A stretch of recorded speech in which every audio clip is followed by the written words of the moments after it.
सूती वस्त्र उद्योग के अंतर्गत सबसे पहले किसी भी उद्योग को अगर हमें पढ़ना है, तो पढ़ने से संबंधित हमें कुछ बातों का ध्यान रखना होता है कि किसी भी उद्योग को अगर हम शुरू करेंगे, तो उस उद्योग में हमें किन-किन बातों का अध्ययन करना है। तो उद्योग के अंतर्गत सबसे पहले हम बात करते हैं, सबसे पहले उसका सामान्य परिचय। कोई भी उद्योग ले लीजिए, जैसे कि आपके सामने 3 से 4 उद्योग ऐसे रहेंगे जो आपको पढ़ने हैं। तो कोई भी उद्योग अगर हमें पढ़ना है, तो उससे संबंधित हमें कुछ विशेष बातों का ध्यान रखना है। सबसे पहले तो हम उस उद्योग का परिचय देंगे कि वह उद्योग विश्व स्तर पर उसकी शुरुआत कैसे होती है, किस प्रकार से वो धीरे-धीरे उद्योग अभी वर्तमान में अपना एक महत्वपूर्ण स्थान रखता है। नेक्स्ट उसके बाद उस उद्योग के स्थानीयकरण की बात करेंगे। उस उद्योग का हम लोकलाइजेशन देखेंगे कि किसी विशेष स्थान पर कोई विशेष उद्योग अगर लगाया जाता है, तो उसके पीछे क्या कारण है कि हम अपना उद्योग वहाँ पर लगाते हैं। तो उससे संबंधित हमें कुछ कारकों पर ध्यान देना होता है कि वे कारक जो होते हैं, वो उस उद्योग की अवस्थिति को प्रभावित करते हैं। अब अवस्थिति या लोकेशन एक ही शब्द है, तो उसकी अवस्थिति को प्रभावित करने वाले कारक कौन-कौन से हैं? तो उन कारकों में सबसे पहले हम बात करते हैं कच्चा माल की, कि वो उद्योग अगर हम लगाएँगे, तो लगाने के लिए हमें सबसे पहले किसकी आवश्यकता होगी? कच्चे माल की, कि जो कच्चा माल है, वो कहाँ से प्राप्त होगा और उस कच्चे माल की प्रवृत्ति किस प्रकार की है? क्या कच्चा माल निर्माण की प्रक्रिया में अपना वजन कम करता है? या उसके वजन में किसी प्रकार का कोई फ़र्क नहीं पड़ता। जितना रॉ मटेरियल है, उतना ही उससे बनने वाला पदार्थ होगा। जैसे कि हम आटा ले लेते हैं, गेहूँ का आटा ले लीजिए या चाहे कोई भी आटा ले लीजिए। उस आटे को अगर हम विश्व के किसी भी कोने में लेके जाएँ, तो 1 किलो जो आटा रहेगा, उस 1 किलो आटे से हम 1 किलो ही बिस्किट बना सकते हैं। लेकिन अगर हम गन्ने की बात करें कि हमने 1 किलो गन्ना लिया, तो क्या 1 किलो गन्ने से हमारे 1 किलो गुड़ या 1 किलो रस या 1 किलो शक्कर बनेगी? नहीं। क्यों नहीं बनेगी? क्योंकि गन्ने का जो अधिकांश जो भाग है, रस निकालने के बाद उसका लगभग 80 टू 90% जो भाग है, वो तो कचरे के समान हो गया। तो ऐसी स्थिति में हम क्या करेंगे कि उस उद्योग अब दोनों ही स्थिति में हमने कहा कि आटा तो है, हम कहीं पर भी लगा ले जा सकते हैं, तो आटे का उद्योग हम कहीं पर भी स्थापित कर सकते हैं। लेकिन जब हम गन्ने की बात करें या शक्कर उद्योग की बात करें, तो शक्कर का जो उद्योग रहेगा, हम केवल और केवल ऐसे ही स्थानों पर स्थापित कर सकते हैं, जहाँ पर गन्ना उगाया जाता है। क्योंकि अगर गन्ना उगाए जाने वाले क्षेत्रों में अगर हम शक्कर की या गेहूँ की फैक्ट्री नहीं लगाते हैं, तो हमें गन्ने के जो कचरे हैं, उसका भी हमें परिवहन करना होगा।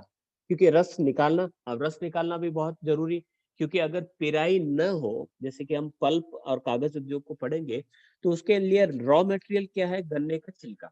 अब गन्ने का जो छिलका है, वो तो हमें कहीं से भी प्राप्त हो जाता है, लेकिन कहाँ पर प्राप्त होगा? तो शक्कर मिलों के पास मिलेगा। तो शक्कर मिल के पास मिलेगा तो हम कागज़ का कारखाना वहीं खोलेंगे, शक्कर मिलों के आस-पास के क्षेत्रों में। अगर मैं कहूँ कि मैं पाली जिले में स कागज़ बनाने का कारखाना शुरू कर दूँ, तो मुझे रॉ मटेरियल कहाँ से मिलेगा? तो रॉ मटेरियल हमें कहाँ से मिलेगा, ये हमारे लिए काफ़ी मायने रखता है। इसलिए ये उद्योग की स्थिति को प्रभावित करता है। तो इसी प्रकार से हमने अलग-अलग कारकों को इस प्रकार से देखा। प्रीवियस जो वीडियो अपलोड हुआ है, उस वीडियो के अंतर्गत आप अच्छी तरीके से देख लीजिएगा कि ये कारक कौन-कौन से हैं और किस प्रकार से प्रभावित करते हैं।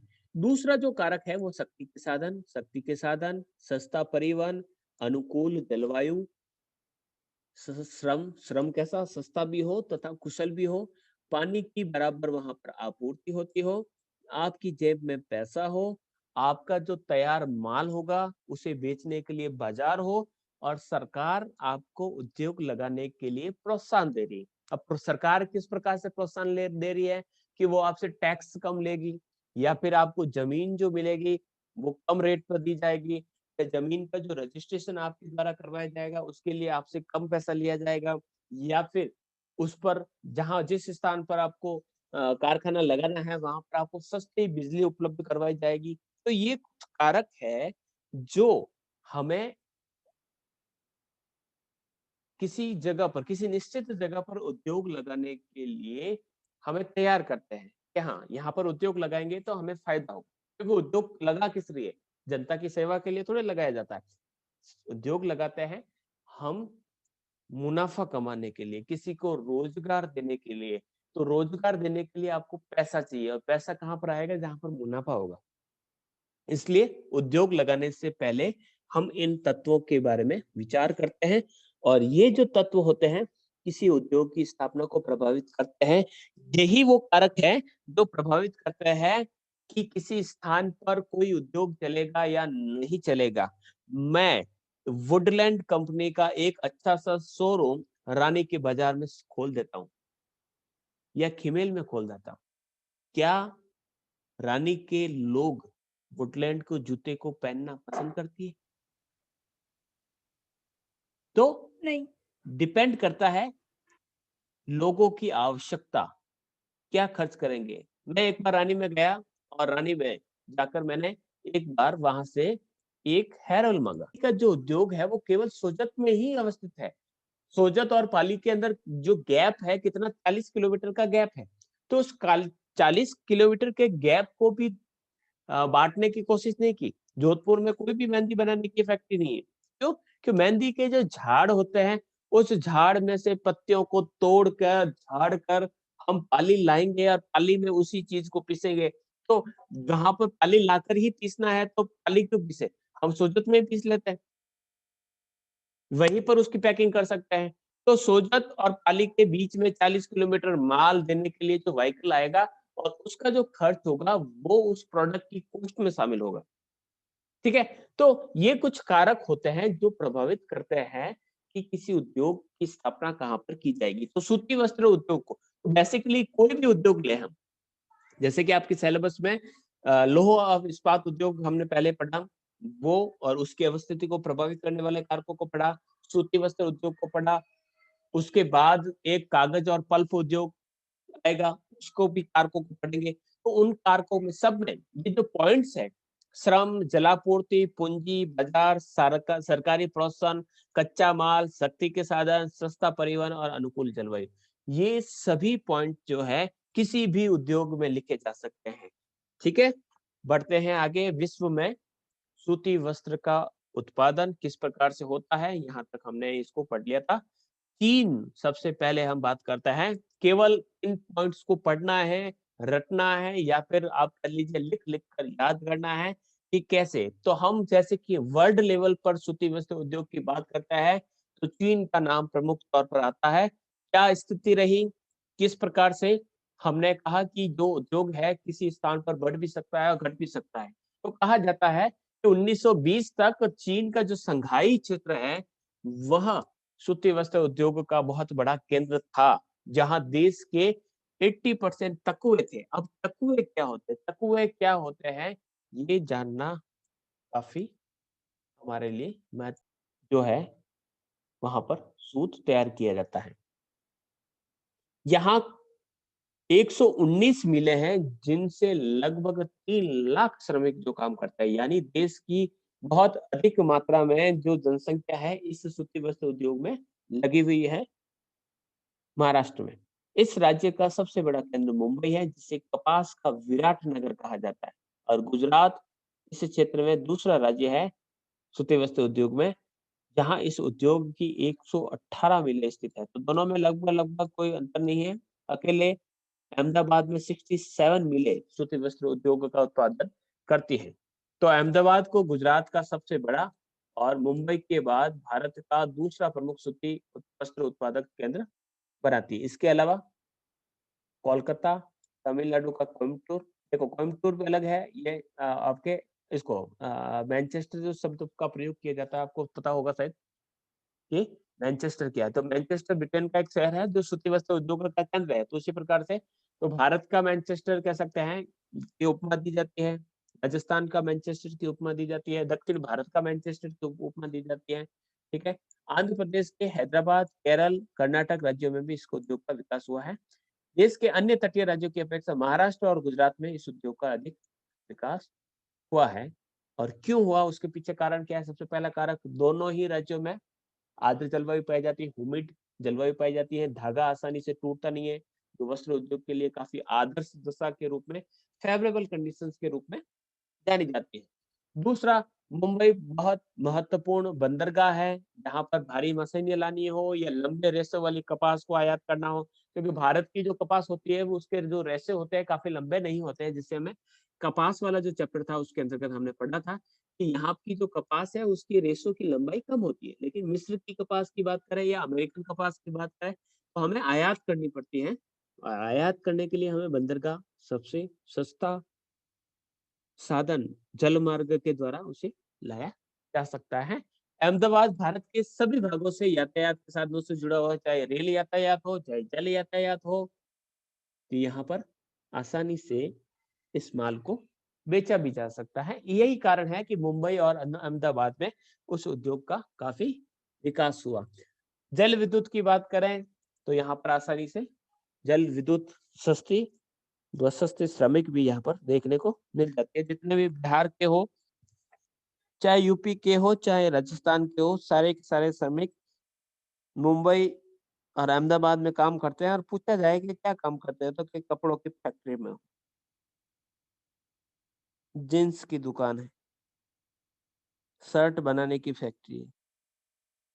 तो इन उद्योगों में ये लोग काम काम कर करके कुशल हो गए। तो ये कुछ फेवरेबल कंडीशन है। नेक्स्ट जो है, मुंबई के सूती वस्त्रों की भारत व विदेशों में बड़ी मांग है। भाई अहमदाबाद के कारखानों में निर्मित जो लट्ठा लट्ठा होता ना, लट्टे कपड़े का जो बहुत बड़ा थान होता ना, उसको हम लट्ठा कहते हैं। और धोती जैसे सूती वस्त्रों का जो है, या निर्धन जो देश होते हैं उसमें काफी मांग होती है। लट्ठा सफेद कपड़ों का जो होता है, सफेद कपड़ा जिसे कह सकते हैं हम, बिस्तर की जो खोलियां बनाते हैं, कवर जो बनाते हैं वो, या धोती बनाई जाती है, तो वो लट्ठे जो होते हैं वो यहाँ पर बनते हैं। सभी ये विशेषताएं जो है अन्य तटवर्ती राज्यों में भी पाई जाती हैं, लेकिन एक विशेषता ऐसी है जो इस उद्योग के विकसित होने में बहुत महत्वपूर्ण वो कारक है, वो है कच्चे माल की सुगम। दोनों ही राज्यों के आसपास पृष्ठभूमि यानी उसका हिंटरलैंड, हिंटरलैंड यानी उस क्षेत्र के आसपास के इलाकों में काली मिट्टी का क्षेत्र यहाँ पर पाया जाता है, जो कि कपास उत्पादन के लिए एक आदर्श एवं आवश्यक तत्व है। तो इस आधार पर हम कह सकते हैं कि महाराष्ट्र और गुजरात दोनों ही भारत में सूती वस्त्र उद्योग के प्रमुख। नेक्स्ट बात करते हैं रूस की। तो रूस में ये प्राचीन काल से चला आ रहा है। सर्वप्रथम आधुनिक जो उद्योग यहाँ पर स्थापित किया गया था, पोलैंड में किया गया था। फिर उसके बाद मॉस्को का इवानोवा और लेनिनग्राड में इसका विस्तार हो गया।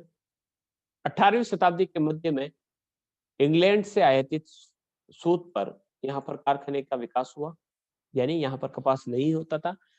1793 में सूत काटने का पहला कारखाना यहाँ पर सस्लबर्ग में स्थापित किया गया। ये हिस्ट्री है रूस में इस प्रकार से सूती वस्त्र उद्योग की स्थापना की गई।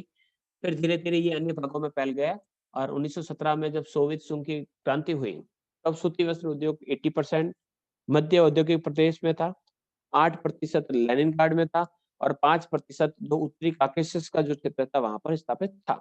लेकिन अब ये उद्योग जब सोवियत संघ का विघटन भी हो गया, तो उस समय यूरल पर्वत का जो पूर्वी ढाल है, तो वहां पर फैल गया। लेकिन अभी भी 75% से अधिक पुराल पर्वत के पश्चिम में स्थित है, जहां पर 80% सूत तथा सूती वस्त्र तैयार होते हैं। विश्व का 9% कपड़ा और सूत तैयार करके रूस विश्व में तीसरे स्थान पर है। रूस में इस उद्योग के विकास का जो विस्तार हुआ, तो उसके पीछे क्या कारण रहे हैं, तो वो कारण इस प्रकार से। सबसे पहले यहाँ पर कोयला बहुत अधिक प्राप्त होता है, जिससे आसानी से यहाँ पर जल विद्युत जो ताप ऊर्जा है वो आसानी से प्राप्त हो जाती है। इसके अलावा जल विद्युत भी यहाँ पर आसानी से, बहुत सारा कटा-पटा सा क्षेत्र है, नदियाँ जो वर्ष भर बहती रहती हैं, क्योंकि उत्तरी जो ध्रुवीय प्रदेश है वहां पर बर्फ के पिघलने से यहाँ पर आसानी से नदियों को साल भर पानी मिलता रहता है। दक्ष श्रमिक यानी कुशल श्रमिक मिल जाता है। यहाँ के लोग सामूहिक प्रणाली से कृषि कार्य करते हुए श्रमिक उद्योगों में काम करते हैं। ये सोवियत संघ के अंतर्गत हमने कुल खोज और सौ खोज के बारे में शायद पढ़ा होगा आपकी प्रीवियस क्लासेस में कि कृषि के विशेष प्रकार होते हैं सौ खोज और पहल खोज। वहां पर कई लोग मिलकर आपस में खेती करते हैं या फिर सरकार जो है कई लोगों को एक साथ लेकर कृषि कार्य करवाती है। तो इस प्रकार की कृषि की जो पद्धतियां है वो यहाँ पर विकसित है। यही कारण है कि वहां पर उत्पादन भी होता है और लोग बढ़ चढ़कर इस प्रकार के कार्यों में भाग लेते हैं। इस उद्योग में प्रयुक्त होने वाली जो मशीन है मास्को और टूला, ये टूला है, तुला नहीं है, क्षेत्रों में बनती है, इसलिए उनको मशीनें भी बाहर से नहीं लाने पड़ती है। मास्को और टूला में क्यों बनती है कि मास्को और टूला के क्षेत्र में आपके कोयले के क्षेत्र हैं, कोयले के क्षेत्र के आसपास लौह इस्पात के कारखाने खुल जाते हैं। जहां पर लौह इस्पात का कारखाना खुलता है वहां पर मशीनरी बनाने का कारखाना भी, मोटर गाड़ी बनाने का भी कारखाना भी, जहाज बनाने के कारखाने हो चाहे रेलगाड़ी के डब्बे बनाने के कारखाने हो, वो काफी विकसित होते हैं। आगे हम बढ़ते हैं। रेल मार्गों का विकास काफी अधिक है, तो आसानी से इस माल को एक स्थान से दूसरे स्थान पर भेजा जा सकता है। कोयला काफ़ी है, तो विद्युतीकरण वाली रेल हैं, जो काफ़ी कम खर्चे में एक स्थान से दूसरे स्थान पर इनको माल को ले जाती है। तो ट्रांसपोर्टेशन का जो चार्ज लगता है, वो बहुत कम लगता है। तो यही कारण है कि इस उद्योगों का विकास हुआ है। नेक्स्ट, यूरोपियन देशों की जनसंख्या अधिक तथा लोगों का जीवन स्तर काफ़ी ऊँचा है, इसलिए वहाँ पर सूती वस्त्रों की माँग भी रहती है। वैसे भी अभी बात करें तो सूती वस्त्र उद्योग महँगे वाले जो अ, ज़्यादा अमीर हैं, वो सूती वस्त्रों का उपयोग ज़्यादा करते हैं। प्राचीन समय एक था जो गरीब हुआ करते थे, वो सूती वस्त्रों का उपयोग करते थे। अमीर लोग तो रेशम और मलमल के कपड़े पहनते थे, लेकिन यहाँ पर स्थिति अलग हो चुकी है। आजकल जितने भी नेता वगैरह देख लीजिए, सबके जो कुर्ते हैं, वो आप सारे के सारे सूती वस्त्र के बने हुए होंगे। लिनन जो कपड़ा होता है, सूती वस्त्रों के अंतर्गत बहुत महँगा जाता है। कारण क्यों? क्योंकि इसकी डिमांड है। तो स्टेटस में भी आजकल सूती वस्त्रों का उपयोग बढ़ता गया है। बाकी जो सस्ते कपड़े यानी जो आर्टिफिशियल है या सिंथेटिक जो कपड़े हैं उनका प्रयोग आप और हम आसानी से करते हैं। नेक्स्ट, कुछ वर्षों में यहाँ पर टेक्नोलॉजी और विज्ञान का विकास हुआ है, उसका भी यहाँ पर अनुकूल प्रभाव पड़ा है। विघटन से पहले की बात करें तो विश्व में कपास का तीसरा बड़ा उत्पादक था, लेकिन अभी जो उसके अधिकांश जो क्षेत्र है विघटन हो गया, तो यूक्रेन, उज्बेकिस्तान, किर्गिस्तान ये जो विभाजन हुआ, तो उज्बेकिस्तान में इसके क्षेत्र चले गए। तो अभी ये कपास उत्पादन में चौथा बड़ा उत्पादक देश बन गया। इसके अलावा अब जब घरेलू जो आपूर्ति होती है, उससे इसकी माँग पूरी नहीं होती है, इसलिए वो कपास को दूसरे राष्ट्रों से आयात भी करता है। इसके पूरे क्षेत्रों की बात करें, तो इसके कौन-कौन से क्षेत्र हैं? तो ये है मास्को का इवानोव, स्क्रीनशॉट ले लीजिएगा। तो काफ़ी ये नाम जो है रशियन वर्ड है, तो यहाँ पर मास्को इनानोव क्षेत्र है। इसके अतिरिक्त नोगिनस्क, सेरपुरोव, ग्लुकोवो, येगोर्वेस्क, पावलोव्स्की, पोसाद ये जो क्षेत्र हैं, ये प्रमुख क्षेत्र हैं। इसके अलावा सेंट पीटर्सबर्ग, यहाँ पर भी 19वीं सदी से सूती वस्त्र उद्योग का कार्य चल रहा है। प्रमुख जो केंद्र है लेनिनग्राड और नार्वा। सेंट पीटर्सबर्ग जो है आपके यूएसए में भी है, यहाँ पर भी है। फिर है कलिलन क्षेत्र, वोल्गा बेसिन, वोल्गा नदी का जो क्षेत्र, यूराल क्षेत्र, यूराल पर्वत का जो पूर्वी और पश्चिमी ढाल है, साइबेरिया क्षेत्र जो है, वहाँ पर भी सूती वस्त्र उत्पादन होता है। अमेरिका की बात करें, तो अमेरिका का जो क्षेत्र है आप देखेंगे, अमेरिका में सूती वस्त्र का उत्पादन जो है, इन क्षेत्रों में जो ग्रीन शेड में आपको दिखाया गया है, हाईएस्ट है। वैसे तो सब जगह होता है लगभग-लगभग, लेकिन इन क्षेत्रों में काफ़ी अधिक होता है। यहाँ पर कपास बेल्ट भी पाया जाता है। तो प्रारंभ न्यू इंग्लैंड राज्य में रॉड द्वीप नामक पॉडुकेट नामक स्थान पर 1790 में यहाँ पर सूती वस्त्र उद्योग का स्थापना हुई थी। उसके बाद अन्य केंद्रों पर भी ये स्थापित होने लगा, यानी धीरे-धीरे प्रमुख महत्वपूर्ण केंद्र के रूप में ये पहचान बनाने लगा। मध्य अटलांटिक क्षेत्र और दक्षिणी क्षेत्र में ये उद्योग काफी पनप गया और ब्रिटेन को पीछे छोड़कर ये उद्योग विश्व का सबसे बड़ा उत्पादक क्षेत्र बन गया। नेक्स्ट बात करते हैं, लेकिन बाद में इसके उत्पादन में धीरे-धीरे कमी आ गई और विश्व स्तर पर इसका महत्व थोड़ा-सा कम हो गया। तो उतार-चढ़ाव चलता रहा, 1965 में यहाँ पर 844.7 करोड़ मीटर कपड़ा तैयार होता था, 74 में घटकर 421, लगभग 10 हाफ हो गया। और भारत, रूस, चीनी जो है इससे आगे निकल गए। इस प्रकार सूती वस्त्र उद्योग की दृष्टि से संयुक्त राज्य अमेरिका का चीन, भारत और रूस के बाद चौथा स्थान है। विश्व का लगभग 6.64% सूती वस्त्र तथा 8.2% सूत तैयार यहाँ पर किया जाता है। इस देश की सूती वस्त्र उद्योग की दृष्टि से महत्वपूर्ण स्थान है और जीवन स्तर ऊंचा होने के कारण यहाँ पर मांग भी अधिक रहती है। संयुक्त राज्य अमेरिका का वर्तमान वस्त्र उद्योग की अगर बात करें तो 3 क्षेत्र यहाँ पर प्रमुख है। पहला जो क्षेत्र है न्यू इंग्लैंड, ये संयुक्त राज्य अमेरिका का उत्तरी पूर्वी जो क्षेत्र है वहां पर स्थित है। इस स्थान पर देश की सबसे पहले मिल यहीं पर रोडे द्वीप पर पेटुकेट नामक स्थान पर 1790 में स्थापित की गई थी। ये महान झील क्षेत्र वाला जो क्षेत्र है उसके पास का क्षेत्र बताया जा रहा है न्यू इंग्लैंड। ठीक है, फिर उसके बाद दूसरे क्षेत्रों में भी स्थापित किया गया। ये अलग अलग क्षेत्र है। न्यू इंग्लैंड का क्या विस्तार रहा, क्या कारण है कि न्यू इंग्लैंड में इस प्रकार का उद्योग स्थापित किया गया, स्क्रीनशॉट ले लीजिएगा। तो यहाँ पर अत्यधिक नगरीकरण है, तो श्रमिकों का अधिक वेतन, अधिक स्थानीय कर लगते हैं। सॉरी, ये वो कारण है जिसके कारण यहाँ पर उद्योग का जो विकास है वो कम होता गया। इसको हम पूरा क्लियर कर लेते हैं। तो 1920 तक न्यू इंग्लैंड में सूती वस्त्र के उद्योग का काफी महत्व था, लेकिन इसका महत्व घटने लगा और इसके उत्पादन में कमी आ गई। तो कमी क्यों आई, तो उसके पीछे ये कारण है। तो 1920 में संयुक्त राज्य अमेरिका का 52% उद्योग यहीं पर स्थित थे, लेकिन वो घटकर धीरे धीरे 15% रह गए। तो उसके कारण क्या है, तो सबसे पहला कारक जो है वो है यहाँ पर वेतन अधिक देना पड़ता था और जो टैक्सेस थे वो काफी अधिक लगाने पड़ते थे, क्योंकि नगरीकरण काफी बढ़ गया था। फिर उद्योगों की अत्यधिक सघनता के कारण भूमि का किराया भी बढ़ गया, क्योंकि न्यू इंग्लैंड जो क्षेत्र है वो महान झील क्षेत्रों के पास है और वहां पर इस प्रकार के जो टैक्सेस थे वो काफी बढ़ चुके थे। पुरानी मशीनें थी जो सबसे पहले यहीं पर स्थापित किए गए और मिलों का रूढ़िवादी वो प्राचीन तरीके से पुरानी मशीनें यहाँ पर लगे हुए थे, लेकिन नई नई जो मशीनें थी वो दूसरे क्षेत्रों में स्थापित कर दी गई। यहाँ पर कपास स्थानीय रूप से उपलब्ध नहीं था, जनसंख्या व बाजार काफी दूर थे या फिर दूर चले गए। धातु, मशीनरी, रसायन, छपान उद्योग को यहाँ पर अत्यधिक महत्व दिया जाने लगा। सूती वस्त्र का महत्व यहाँ पर घट गया। फिर दूसरा जो क्षेत्र है मध्य अटलांटिक क्षेत्र, ये क्षेत्र पेंसिल्वेनिया के पूर्वी भाग, न्यूयॉर्क, न्यू जर्सी, फिलाडेल्फिया और मैरीलैंड, ये जो क्षेत्र है वहां पर फैला हुआ है। यहाँ पर प्रचुर श्रम, जल विद्युत, रेल परिवहन, मशीनों और निकटवर्ती बाजार की सुविधाएं उपलब्ध है। यहाँ पर फिलाडेल्फिया सबसे बड़ा केंद्र है। इसके प्रमुख जो क्षेत्र है Wilmington, Germantown, Jersey City, Harrisburg, Paterson, Scranton, Trenton, Wilkes Barre, Baltimore, ये सारे सारे क्षेत्र हैं। और न्यूयॉर्क जो है सिले सिलाए वस्त्रों का एक बहुत बड़ा रेडीमेड वस्त्रों का एक प्रमुख केंद्र है। इसके बाद तीसरा जो क्षेत्र है वो दक्षिणी अपलेशियन। दक्षिणी अपलेशियन ये पश्चिमी भाग में है, दक्षिण पश्चिमी क्षेत्र है संयुक्त राज्य अमेरिका का। तो इस समय ये अमेरिका का सबसे बड़ा सूती वस्त्र उद्योग उत्पादक क्षेत्र है।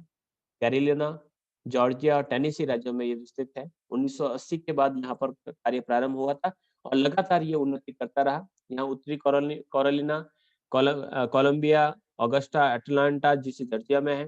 तो ये जो क्षेत्र है वहां पर ये प्रमुख केंद्र यहाँ पर सूती वस्त्र उद्योग के पाए जाते हैं। संयुक्त राज्य अमेरिका का लगभग 3/4 यानी 75% उद्योग यहाँ इसी क्षेत्र में स्थित है और ये बहुत अधिक विकसित है। उसके पीछे क्या कारण है, तो यहाँ पर इसके पास में ही यहाँ पर मुख्य कपास बेल्ट यानी संयुक्त राज्य अमेरिका का जो कॉटन बेल्ट है वो यहीं पर स्थित है। यहाँ से आसानी से इसे रॉ मटेरियल मिल जाता है। दक्षिणी अपलेशन का जो क्षेत्र है वहां पर पर्याप्त मात्रा में कोयला मिल जाता है। अपलेशन ऐसा क्षेत्र है वहां पर कोयला यानी संयुक्त राज्य अमेरिका में जितने भी जो उद्योग है, चाहे वो लोहे का ले लीजिए, चाहे हम ये सूती वस्त्र उद्योग ले लीजिए, कोयले की जो आपूर्ति है वो अपलेशन क्षेत्र से ही होती है।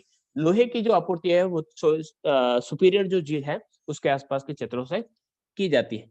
अपलेशन पर्वत से कई नदियां निकलती हैं और नदियां जब पहाड़ से नीचे उतरती है तो वहां पर प्रपात बनाती है। जो प्रपात रेखा है, यानी बहुत सारे, प्रपात रेखा का अर्थ होता है, यहाँ आपको मैं बना के बताता हूँ। प्रपात रेखा, प्रपात रेखा का अर्थ होता है कि ये एक लाइन बना दी और इस लाइन के सारे, यहाँ पर भी वाटरफॉल है, यहाँ पर भी वाटरफॉल है, यहाँ पर भी वाटरफॉल है, यहाँ पर भी वाटरफॉल है। तो बहुत सारे वाटरफॉल होने के कारण वहां पर जल विद्युत आसानी से स्थापित की जाती है, क्योंकि बड़े बड़े से टर्बाइन यहाँ पर आसानी से स्थापित किए जा सकते हैं। तो यहाँ पर प्रपात रेखा इस क्षेत्रों में पाई जाती है, जो जल विद्युत बनाने के लिए आदर्श दशा यहाँ पर मिल जाती है।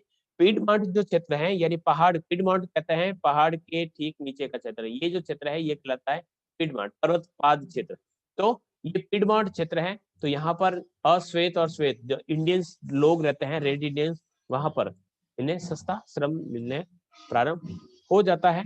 तो सस्ता श्रम मिल रहा है, बिजली आसानी से मिल रहा है, मशीनें बनाने के भी यहाँ पर कारखाने हैं। तो नई मिलों को यहाँ पर लगान और पुरानी मिलों को बदलने पर कठिनाई यहाँ पर नहीं होती है। तो लगाने यानी नई मिलों को लगाना हो या पुरानी मिलों को बदलना हो तो यहाँ पर बहुत कम खर्च लगता है। तो यही कारण है कि इस उद्योग का यहाँ पर विकास अधिक हुआ। और दक्षिणी राज्यों में यहाँ पर जनसंख्या काफी विकसित बढ़ रही है, तो उन क्षेत्रों में दक्षिण या ब्राजील हो, चाहे दूसरे वेनेजुला हो, तो वहां पर इन मालों की काफी मांग है, खपत भी ज्यादा है, इसलिए यहाँ पर उद्योग, क्योंकि जहाँ पर डिमांड होगी वहीं पर सप्लाई की जाएगी। और यहाँ पर जमीन भी काफी सस्ती है। जमीनें काफी महंगी कहाँ पर है? महान झील क्षेत्र के आसपास के क्षेत्रों में।